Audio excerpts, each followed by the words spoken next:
కొన్ని మీడియా సంస్థలు ముఖ్యంగా ఈనాడు పేపర్ వాళ్ళు టీవీ పేపర్లో ఈరోజు నన్ను మత్స్యకార మహిళ నిలదీసినట్టు నేను వేశారు. ఒకసారి ఈనాడు వాళ్ళు ఒకసారి వచ్చి చూసుకోండి, ఒకసారి స్పందన ఎలాగుందో.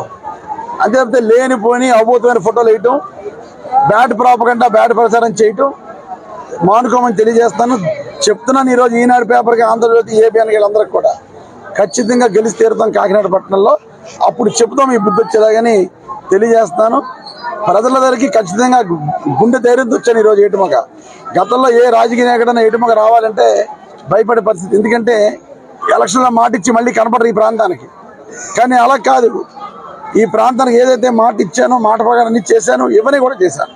ప్రతి సందు కూడా గత 25-30 సంవత్సరాల నుంచి రోడ్లు లేని ప్రాంతాల్లో రోడ్లు వేశాను. ఏటుమగ ప్రాంతానికి పార్క్ లేకపోతే పార్క్ని డెవలప్ చేశాను.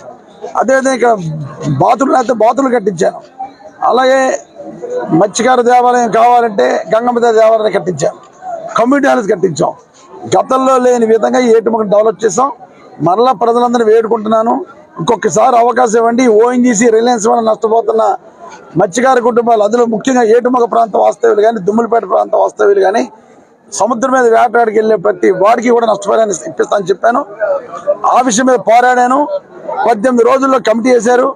కమిటీ రిపోర్ట్ రాగానే నష్టపరిహారం కూడా తెప్పించే బాధ్యత తీసుకున్నాను. ఖచ్చితంగా ఉన్నాం, మాట మీద నిలబడతాం. అబద్ధాలు ఆడటం, దొంగ మాటలు చెప్పడం, నటించడం నా జీవితంలో లేదు, చేయను కూడా.